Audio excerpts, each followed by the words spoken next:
আসসালামু আলাইকুম। Hello everyone. আরেকটি ভিডিও সিরিজে আপনাদের সকলকে স্বাগতম। এই ভিডিও সিরিজে আমরা কথা বলব ন্যাচারাল ল্যাঙ্গুয়েজ প্রসেসিং নিয়ে বা এনএলপি। তো এই যে সিরিজটা আছে এই সিরিজটা পার্শিয়ালি ড্যাফোডিল ইন্টারন্যাশনাল ইউনিভার্সিটির ন্যাচারাল ল্যাঙ্গুয়েজ প্রসেসিং এর যে কোর্স আছে সেটাকে কভার করবে। So if you are from Daffodil International University it will be very helpful for your journey. Okay, so let's move on. আমরা দেখি এনএলপি কি।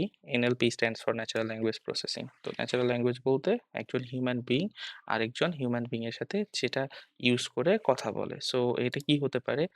এটা হচ্ছে কোন একটা ল্যাঙ্গুয়েজ হতে পারে, যেমন ইংলিশ, যেমন বাংলা হতে পারে। এছাড়াও সাইন ল্যাঙ্গুয়েজ হতে পারে। সাইন ল্যাঙ্গুয়েজও কিন্তু অবশ্যই এনএলপির মধ্যেই পড়ে। ওকে? সো এটা আমাদের মাথায় রাখতে হবে। তো এটা হচ্ছে আর্টিফিশিয়াল ইন্টেলিজেন্সের একটা পার্ট। আর্টিফিশিয়াল ইন্টেলিজেন্স এর থ্রুতে আমরা যে কম্পিউটারের সাথে ইন্টারেক্ট করি। তো সেটার একটা পার্ট হচ্ছে আমাদের এনএলপি। তো এনএলপির এখানে এক্সাম্পল বলেছে, যেমন হচ্ছে ল্যাঙ্গুয়েজ ট্রান্সলেশনে ব্যবহার করা হয়, টেক্সট কমপ্লিশনে ব্যবহার করা হয়। তো ল্যাঙ্গুয়েজ ট্রান্সলেশন বলতে আমরা গুগল ট্রান্সলেট ইউজ করি। আবার টেক্সট কমপ্লিশনের ক্ষেত্রে আমরা বলতে পারি আমরা যে গুগল কিবোর্ড ইউজ করি আমাদের ফোনে, বা নরমাল যে কিবোর্ডগুলো ইউজ করি সেই কিবোর্ডগুলো কি করে রেগুলার আমাদেরকে আমরা যখন কোনো একটা সেন্টেন্সের কয়েকটা পার্ট লিখি তখন কিন্তু আমাদেরকে বলে দেয় যে পরের পার্টটা কি হতে পারে বা পরের পার্টটা কি হতে পারে, তাই না? তো সেটাও হতে পারে, সেটাও কিন্তু এনএলপির মধ্যেই পড়ে। তো এনএলপির ইউজেস এর কথা বলতেছে। এই যে আমরা দেখতে পাচ্ছি গুগল ট্রান্সলেট মেশিন ট্রান্সলেশনের জন্য সেন্টিমেন্ট অ্যানালাইসিস বলতে যে আমার কোনো একটা প্রোডাক্টের উপরে যে রিভিউ গুলো দেওয়া হয়েছে এর মধ্যে পজিটিভ রিভিউ কতগুলো আসছে, নেগেটিভ রিভিউ কতগুলো আসছে এটাকে ডিটারমাইন করা। তারপরে চ্যাটবট, ভার্চুয়াল অ্যাসিস্ট্যান্ট। চ্যাটবট বলতে আমরা ChatGPT কে চিনি, Gemini আছে। ঠিক সেরকমভাবে ভার্চুয়াল অ্যাসিস্ট্যান্ট বলতে আমরা Siri বা Alexa এর কথা বলতে পারি। তো Siri, Alexa এগুলো আমাদের ভার্চুয়াল অ্যাসিস্ট্যান্ট হিসেবে কাজ করে। আমাদের ফোনের মধ্যে থাকে। আমরা ওদেরকে বিভিন্ন কাজ করতে বলি, ওরা আমাদেরকে কাজগুলো করে দেয়। আবার আছে স্পিচ রেকগনিশন। তো স্পিচ রেকগনিশন এর ক্ষেত্রে আমরা যেটা বলতে পারি, Siri এবং Alexa ও কিন্তু এই সেম কাজটাই করে। ওকে? Siri এবং Alexa কিন্তু এই সেম কাজটা করে। তো এরপরে text to speech. Text to speech বলতে আমরা বোঝাচ্ছি যে টেক্সট আছে সেই টেক্সটটাকে স্পিচে কনভার্ট করা। এটাও হয়, আবার উল্টাটাও কিন্তু হয়। ঠিক আছে? Phoneme to grapheme, grapheme to phoneme. এটা একটা টার্ম আছে। এই টার্ম নিয়ে আমরা জানবো পরবর্তীতে আমাদের পরের স্লাইডগুলোতে। এটাও হতে পারে টেক্সট সামারাইজেশন, যেমন ChatGPT কে আমরা যখন টেক্সট দিই কোনো তখন সে আমাদেরকে টেক্সটটা সামারাইজ করে দেয়। তো এটা টেক্সট সামারাইজেশন এর মধ্যে পড়ে। যেমন এখানে সেন্টিমেন্ট এনালাইসিস এর কথা বলছি যে পজিটিভ সেন্টিমেন্ট, এটা যে সেন্টেন্সটা আছে এই সেন্টেন্সটা। তো এখন আমরা নেক্সট টপিকটাতে আসি, সেটা হচ্ছে আমাদের এনএলপি হার্ড কেন, হোয়াই ইটস হার্ড। তো আমরা যদি খেয়াল করি অ্যাম্বিগুইটি। অ্যাম্বিগুইটি বলতে আমাদের একটা সেন্টেন্স একাধিক মিনিং প্রকাশ করতে পারে, বা একটা ওয়ার্ড একাধিক মিনিং প্রকাশ করতে পারে। যেমন আমরা যদি বলি ব্যাংক, খুবই সুন্দর একটা উদাহরণ, খুবই ইজি একটা উদাহরণ। ওকে? সো এই যে ব্যাংক আছে, এই ব্যাংকটা কিন্তু একই সাথে ২ রকমের অর্থ প্রকাশ করতে পারে। তাই না? যেমন কি হতে পারে? এটা হচ্ছে টাকা রাখার ব্যাংক হতে পারে, আবার একই সাথে নদীর পাড়ও হতে পারে। তাই না? এই ব্যাংক মানে কিন্তু টাকা রাখার ব্যাংক হতে পারে, নদীর পাড়ও হতে পারে একই সাথে। সো এখানে হচ্ছে অ্যাম্বিগুইটি থাকে। ল্যাঙ্গুয়েজের মধ্যে প্রত্যেকটা ল্যাঙ্গুয়েজেই অ্যাম্বিগুইটি থাকে কোনো না কোনো। যেমন এটা ইংলিশের ক্ষেত্রে বললাম, বাংলার ক্ষেত্রে আছে, হিন্দির ক্ষেত্রে আছে, প্রত্যেকটা ল্যাঙ্গুয়েজের ক্ষেত্রেই থাকে। তো এইটাকে এই যে আমার যে ambiguity আছে এটাকে আমার দূর করার জন্য কি দরকার? এটাকে দূর করার জন্য কিন্তু আমার কনটেক্সট দরকার। ঠিক আছে? আমি যদি বলি যে আমার কনটেক্সট বলতে যে আমি ১ম সেন্টেন্সে যদি বলি যে তার টাকা লাগবে, তাই সে ব্যাংকে গিয়েছে। তো এটার মানে আমি বুঝতেছি যে সে হয়তোবা আমাদের যে টাকা রাখার ব্যাংক আছে সেই ব্যাংকটাতে গিয়েছে। কিন্তু আমি যদি বলি যে তার মন খারাপ, সে ব্যাংকে গিয়েছে। তো এক্ষেত্রে হতে পারে যে হয়তোবা আ তার মনটা খারাপ তাই সে নদীর পাড়ে গিয়ে বসে আছে। তো ২ রকমেরই হতে পারে। কিন্তু বিষয়টা হচ্ছে আমার এখানে কনটেক্সটটা ইম্পোর্টেন্ট। তো আমাদের কনটেক্সট ডিপেন্ডেন্সি আছে। এরপরে পলিসেমি। পলিসেমি মানে একটা ওয়ার্ডের আলাদা, আলাদা মিনিং প্রকাশ করা। যেটা আমি একটু আগে দেখলাম এই একটা উদাহরণেই কিন্তু আমরা ৩ টা অলরেডি পেয়ে গেছি। তারপরে আমাদের অনেক সময় সার্কাসম অ্যান্ড ইডিয়মস আছে। বিভিন্ন ল্যাঙ্গুয়েজে বিভিন্ন ধরনের ইডিয়মস থাকে, সার্কাসম থাকে। যেমন একটা সময় সিক মানে ছিল সিক, এই ওয়ার্ডটার মানে ছিল হচ্ছে অসুস্থ। কিন্তু আজ আমি যদি কোনো একটা প্রোডাক্ট দেখি, wow man this product is very sick. এর মানে কিন্তু হয় এই প্রোডাক্ট আসলে অনেক ভালো, গুড। তাই না? সো এই যে সিক এটা আসলে গুড প্রকাশ করতেছে। এটা কিন্তু একটা সার্কাসম এর মধ্যে পড়ে, বা এটা একটা নরমাল আমরা যে ওয়ার্ড আ যে টার্মস গুলো ব্যবহার করি সেই টার্মস গুলোর একটা আলাদা অর্থ প্রকাশ করতেছে। তাই না? এরপরে আমাদের আরো কমপ্লেক্সিটি তো আছে। যেমন গ্রামারের একটা কমপ্লেক্সিটি আছে, সিনট্যাক্স এর একটা কমপ্লেক্সিটি আছে। যেমন বাংলা সেন্টেন্সের এক ধরনের সিনট্যাক্স হয়, ইংলিশ সেন্টেন্সের সিনট্যাক্স একটু আলাদা হয়। আবার ইংলিশ সেন্টেন্সের গ্রামার একরকম, বাংলা সেন্টেন্সের গ্রামার একরকম। ওকে। সো আমরা নেক্সটটাতে আসি, ফান্ডামেন্টাল। Fundamental of NLP. এনএলপির জন্য আমাদের কি, কি ফান্ডামেন্টাল জানতে হবে? যেমন হচ্ছে আমাদের সিনট্যাক্স এবং পার্সিং সম্পর্কে জানতে হবে, সিম্যান্টিক অ্যানালাইসিস সম্পর্কে জানতে হবে, প্র্যাগমেটিক্স অ্যান্ড ডিসক্লোজার সম্পর্কে জানতে হবে, টেক্সট রিপ্রেজেন্টেশন আমরা যে টেক্সটটাকে কোনোভাবে রিপ্রেজেন্ট করব, যেমন ব্যাক অফ ওয়ার্ড আছে, ওয়ার্ড এমবেডিং আছে। সো এগুলো নিয়ে আমরা আলোচনা করব। আমাদের যে কোর্সটা আছে, এই কোর্সটাতে আমরা একটু, একটু করে আলোচনা করব। জাস্ট ফর রিফ্রেশার্স আপনারা জাস্ট দেখেন এগুলো, ওকে? এগুলোতে জাস্ট আমরা রিফ্রেশ চলতেছি আরকি। তো ব্যাক অফ ওয়ার্ড কি হতে পারে? দেখেন আমরা এখানে দেখি আই লাইক দ্য ক্যাট, এখানে একটা সেন্টেন্স দেওয়া আছে। এখানে দেওয়া আছে আই লাইক ক্যাট। আমার কাছে ৩ টা ৩ টা ওয়ার্ড আছে। সেই ওয়ার্ডটাকে দেখা যাচ্ছে আমি ব্যাক অফ ওয়ার্ড তৈরি করতে চাচ্ছি। এখানে ভেক্টরাইজেশন বলা হয় এটাকে। তো আমি দেখেন এখানে আই এর জন্য একটা নাম্বার দিলাম, লাইক এর জন্য একটা নাম্বার দিলাম, ক্যাট এর জন্য একটা নাম্বার দিলাম। সো আমরা ব্যাক অফ ওয়ার্ড এর রিপ্রেজেন্টেশনটা দেখবই কোর্সে, যেটা পরে আসতেছে। তো এনএলপি ডিপ লার্নিং এ কিভাবে মানে এনএলপি তে ডিপ লার্নিং কিভাবে ইউজ হয়, যেমন নিউরাল নেটওয়ার্ক আমরা ইউজ করি, ওয়ার্ড এমবেডিং ইউজ করি, ওয়ার্ড টু ভেগ আছে, গ্লো আছে, এগুলো নিয়ে আমরা আলোচনা করব। রিকারেন্ট নিউরাল নেটওয়ার্ক আছে, আরএনএন, ট্রান্সফরমার্স আছে, বার্ট আছে। তো আমরা অ্যাপ্লিকেশন তৈরি করি ডিপ লার্নিং এর থ্রুতে আমাদের এনএলপি তে। মানে বিভিন্ন জায়গাতে এনএলপির বিভিন্ন জায়গাতে এখন ডিপ লার্নিং ব্যবহার করা হয়। এর সবথেকে বড় উদাহরণ হচ্ছে চ্যাট জিপিটি। তো চ্যাট জিপিটি হচ্ছে সবথেকে বড় উদাহরণ, যেটা একটা ডিপ লার্নিং মডেল। তো এখন আমরা আসি প্রি-প্রসেসিং এ। তো প্রি-প্রসেসিং এর ক্ষেত্রে আমরা কি বলতেছি? প্রি-প্রসেসিং মানে আমার যে টেক্সটটা আছে সেই টেক্সটটাকে আমরা কোনো একটা টাস্ক করার আগে, কোনো একটা টাস্ক সম্পূর্ণ করার আগে ওই টেক্সটের উপরে, যেমন I love pizza, এই যে সেন্টেন্সটা আছে, এই সেন্টেন্সটাতে আমি কোনো ধরনের কাজ করার আগে, কোনো ধরনের ক্লাসিফিকেশন বা কোনো ধরনের টাস্ক ঘটানোর আগে আমি এই সেন্টেন্সটার যে চেঞ্জ ঘটাবো সেটাই হচ্ছে প্রি-প্রসেসিং, অর্থাৎ প্রি-প্রসেসিং। ফার্স্ট প্রি মানে আগে, প্রসেসিং মানে হচ্ছে প্রসেস করা। আমরা এটাকে প্রসেস করে নিব যাতে আমাদের টাস্কটা ইজি হয়। তাহলে আমাদের কাছে কি, কি আছে? তো আমরা দেখি ক্লিনিং এবং প্রিপেয়ারিং টেক্সটের জন্য আমাদের কি, কি আছে? আমাদের কাছে আছে টোকেনাইজেশন, তারপর আছে কেস ফোল্ডিং, তারপর আছে স্টপ ওয়ার্ড রিমুভাল, তারপর আছে স্টেমিং, তারপর আছে লিমিটাইজেশন। এখানে আমাদের খুব সুন্দর করে একটা উদাহরণ দেওয়া আছে, এটা কেস ফোল্ডিং এবং স্টপ ওয়ার্ড রিমুভের ক্ষেত্রে। The quick brown fox to quick brown fox, এখানে এই যে দা যেটা ছিল সেই দাটা এখানে কিন্তু নাই। আবার হচ্ছে কুইক যেটা বড় হাতের ছিল সেটা কিন্তু কুইক ছোট হাতের হয়ে গেছে। তাহলে আমি কি করছি? কেস ফোল্ডিং করছি এবং স্টপ ওয়ার্ড রিমুভ করছি। তো এই দুটো কি জিনিস এখনই আমরা দেখবো, এর পরেরটাতে দেখবো। আমরা টোকেনাইজেশন থেকে শুরু করে একটা, একটা করে দেখতে থাকবো। তো টোকেনাইজেশনটা কি? টোকেনাইজেশন হচ্ছে আমার প্রত্যেকটা ওয়ার্ডকে, আমার একটা সেন্টেন্সের প্রত্যেকটা ওয়ার্ডকে আলাদা, আলাদা করা। যেমন এখানে natural language processing is exciting লেখা আছে। এখানে প্রত্যেকটা ওয়ার্ডকে আমরা আলাদা, আলাদা করেছি। কিসের উপরে নির্ভর করে? এই যে এখানে এই পজিশনটাতে আমরা যদি খেয়াল করি, এখানে যে স্পেসটা আছে, এই স্পেসের উপরে নির্ভর করে। ওকে? তো এরপরে আসি কেস ফোল্ডিং এ। কেস ফোল্ডিং মানে হচ্ছে কোনো একটা ইউনিফর্ম কেসে নিয়ে আসা। কেস বলতে হয় সবগুলোকে লোয়ার কেসে নিয়ে আসবো, নাহলে সবগুলোকে আপার কেসে নিয়ে যাবো, নাহলে সবগুলোকে ক্যাপিটালাইজেশন করবো, অর্থাৎ সবগুলোর প্রথম অক্ষরটা ক্যাপিটালে নিয়ে আসবো। তো এরকম কোনো একটা প্রসেসিং মানে ইউনিফর্ম হতে হবে। যেটা ইউনিফর্ম হবে সেটা টোটালটা পুরো যতগুলো টেক্সট আছে, যতগুলো সেন্টেন্স আছে আমার কাছে, যতগুলো ডকুমেন্ট আছে আমার কাছে, টোটালটাতেই সেমটা হতে হবে। যদি সবগুলোকে আমি লোয়ার কেসে করি তাহলে লোয়ার কেস হবে, সবগুলোর আপার কেসে করলে আপার কেসে হবে, সবগুলোর প্রথম অক্ষর ক্যাপিটাল করলে প্রথম অক্ষর ক্যাপিটাল হবে। বাট ইউনিফর্ম হতে হবে। ওকে? তো এখানে শুধুমাত্র কেস ফোল্ডিং মানে যে আমার শুধুমাত্র ছোট হাতের হতে হবে, বড় হাতের হতে হবে এমন না। ফর এক্সাম্পল আমি যদি ইচ্ছা করি সবগুলোকে ক্যামেল কেস করব। ক্যামেল কেসই করতে হবে। তাহলে সেক্ষেত্রে কি হবে? সবগুলো ডকুমেন্টকে ক্যামেল কেস করতে হবে। যাতে এর মধ্যে কোনো ইনকনসিস্টেন্সি না থাকে। সম্পূর্ণটা কনসিস্টেন্ট হতে হবে এবং সম্পূর্ণটা ইউনিফর্ম হতে হবে। ওকে? তো এখানে কি হয়? এর ফলে কি হয়? আমাদের রিডানডেন্সিটা কমে যায়। রিডানডেন্সি কিভাবে কমে যায়? আমরা দেখব ইনশাআল্লাহ। আচ্ছা, এরপরে আসি স্টপ ওয়ার্ড রিমুভাল। ওকে? তো স্টপ ওয়ার্ড রিমুভাল মানে হচ্ছে এমন কিছু ওয়ার্ড যে ওয়ার্ডগুলো আসলে আমার সেন্টেন্সের মিনিং এর উপরে তেমন কোনো ইফেক্ট ফেলে না বা সেন্টেন্সের উপরে কোনো প্রভাব ফেলে না। ওকে? তো যেমন আমরা দেখি the cat is on the mat.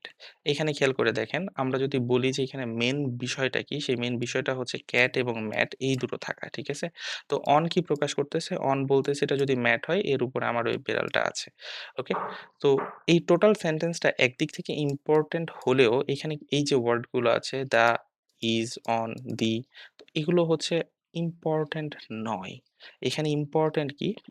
Okay, first of all we have to understand that depending on task, আমরা যদি বলি আমরা এইখানে এই সেন্টেন্সটা কি রিলেটেড সেটা আগে আমাদের বুঝতে হবে।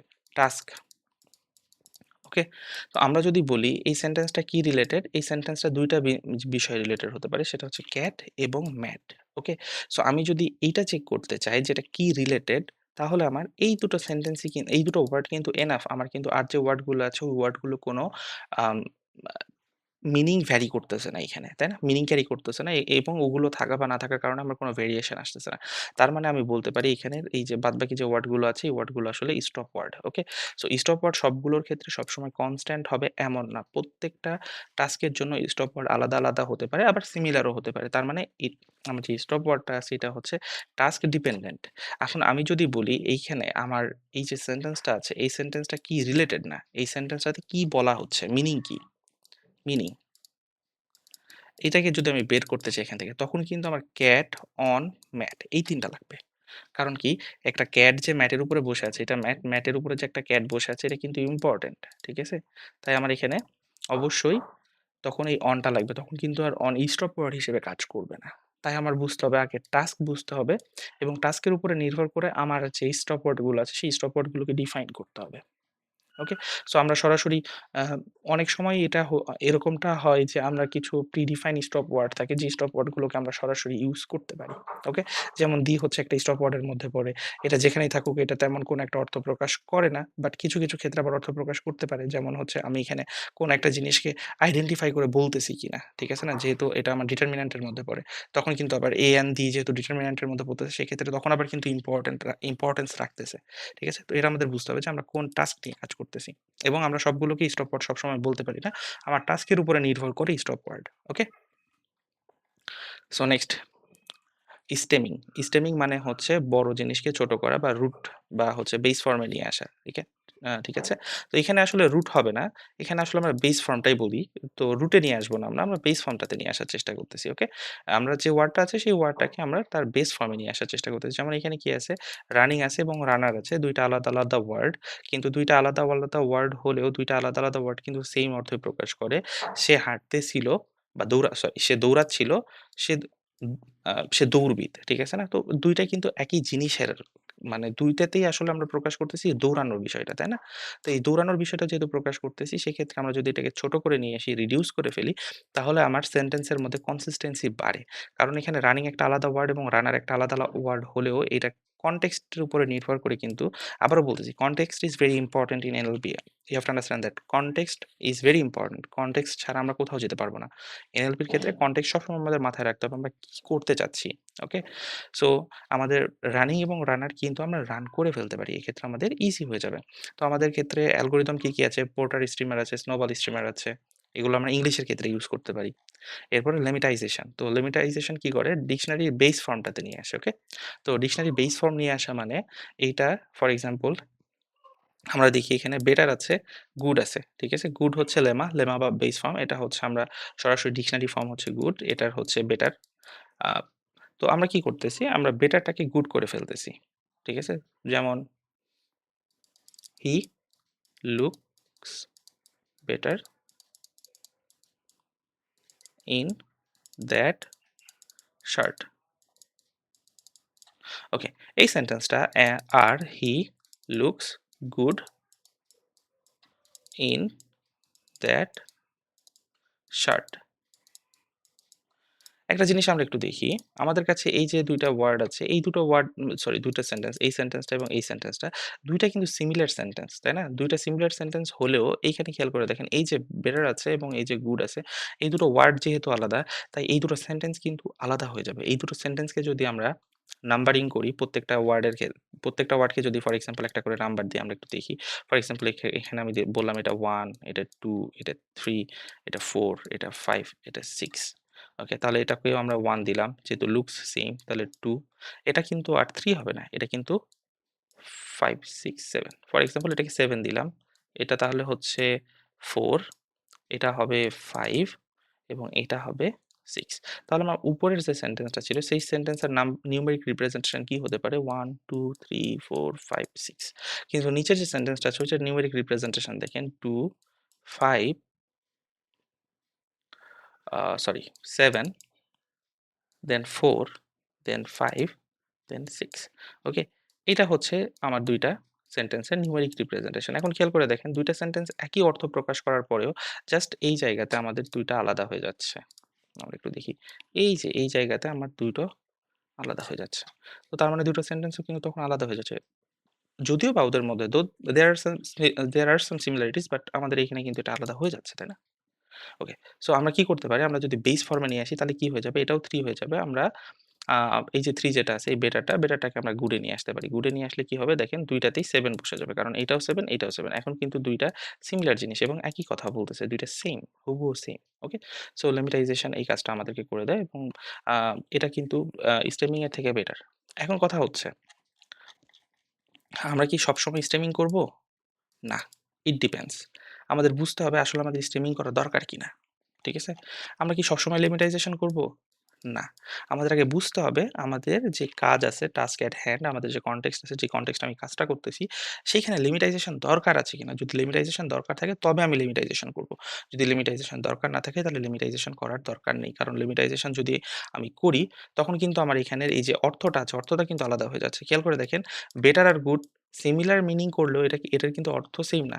কারণ কি আমি যখন বেটার বলতেছি আমি কম্পেয়ার করতেছি আরো কোনো একটা কিছুর সাথে, তাই না? কিন্তু আমি যখন গুড বলতেছি এটা কিন্তু জেনারেল জাস্ট একটা কথা। ঠিক আছে? সেম লিমিটাইজেশন এর স্টেমিং এর ক্ষেত্রেও কিন্তু সেম। রানিং মানে দৌড়াতে থাকা, রানার মানে যে দৌড়াই। তার মানে কি ২ টা সিমিলার জায়গা থেকে আসলেও ২ টার অর্থ কিন্তু আলাদা। তার মানে কি অর্থ কিন্তু তখন আলাদা হয়ে যাবে। ওকে? সো বিষয় হচ্ছে আমার এই যে কাজগুলো আছে এই প্রত্যেকটা কাজ স্টেমিং এবং লিমিটাইজেশন এটা নির্ভর করতেছে আমি যে টাস্কটা পারফর্ম করতেছি এখন, the task at hand right now এটা। ঠিক আছে? আমি যে কাজটা করব তার উপরে নির্ভর করে। ওকে? এবং স্টপ ওয়ার্ডটা কি? আমি কি সবসময় স্টপ ওয়ার্ড রিমুভ করব বা সবকিছু কি স্টপ ওয়ার্ড হতে পারে বা স্টপ ওয়ার্ড কি প্রিডিফাইন্ড? অবশ্যই না। স্টপ ওয়ার্ড কার উপরে নির্ভর করতেছে? স্টপ ওয়ার্ড নির্ভর করতেছে টাস্কের উপর। ওকে? সো আমরা একটু উপরে যাই। আমার স্টপ ওয়ার্ডটা কিসের উপরে নির্ভর করতেছে? টাস্কের উপরে। স্টেমিং কিসের উপরে? টাস্কের উপরে। লিমিটাইজেশন টাস্কের উপরে। আচ্ছা টোকেনাইজেশন কি? টোকেনাইজেশন আমাদের সবসময় করতে হবে। কারণ টোকেনাইজেশন না করলে আমার টোকেনাইজেশন আবার অনেক রকমের হতে পারে। যেমন আমি টোকেনাইজেশন করতে পারি, আমার ওয়ার্ড টোকেনাইজেশন করতে পারি। যেমন আমরা এখানে দেখলাম আম টোকেনাইজেশন এর ক্ষেত্রে এই যে ন্যাচারাল ল্যাঙ্গুয়েজ প্রসেসিং এখানে আমি ওয়ার্ডকে টোকেনাইজ করেছি। তাই না? এটা হচ্ছে ওয়ার্ড টোকেনাইজেশন। এরকমও হতে পারে যে আমার কাছে একটা আ প্যারাগ্রাফ আছে। ঠিক আছে? প্যারাগ্রাফের মধ্যে ফর এক্সাম্পল ৩ টা সেন্টেন্স আছে। তো যদি প্যারাগ্রাফ থাকে আমি প্যারাগ্রাফের সেন্টেন্সের উপরে নির্ভর করে টোকেনাইজ করতে পারি। অর্থাৎ আমি তখন আর ওয়ার্ড নিচ্ছি না। আমি তখন সেন্টেন্স নিচ্ছি একটা করে সেন্টেন্স, একটা করে টোকেন হিসেবে কাজ করবে। আবার এমনও হতে পারে আমি ক্যারেক্টার টোকেনাইজ করতে পারি। ফর এক্সাম্পল ক্যারেক্টার টোকেনাইজ বলতেছে প্রত্যেকটা ক্যারেক্টারকে আলাদা, আলাদা করবে। ন্যাচারাল এর এন, এ, টি প্রত্যেকটাকে আলাদা, আলাদা করে ফেলবে। সো এটাও এক রকমের টোকেনাইজেশন হতে পারে। ঠিক আছে? এখানে যেমন বলতেছে ওয়ার্ড হতে পারে, ফ্রেজেস হতে পারে, ক্যারেক্টার হতে পারে, সেন্টেন্স হতে পারে। So it depends. তো এটাও নির্ভর করতেছে কিসের উপরে? টাস্কের উপরে। তার মানে টোকেনাইজেশন ও নির্ভর করতেছে আমি কোন টাইপের টোকেনাইজেশন করব টাস্কের উপরে। কেস ফোল্ডিং ও নির্ভর করতেছে আমি কোন টাইপের কাজ করতেছি। এখন কেস ফোল্ডিং এর ক্ষেত্রে আমি সবগুলোরে বড় করব না সবগুলোরে ছোট করব এটাও টাস্কের উপরে নির্ভর করতেছে। Stop word removal, stop word কোনগুলো হয় এটাও নির্ভর করতেছে টাস্কের উপরে। স্টেমিং অবশ্যই টাস্কের উপরে, লিমিটাইজেশন অবশ্যই টাস্কের উপর। তার মানে টোটাল আমার টাস্কের উপরে নির্ভর করতেছে। Thank you. পরের ভিডিওতে দেখা হবে।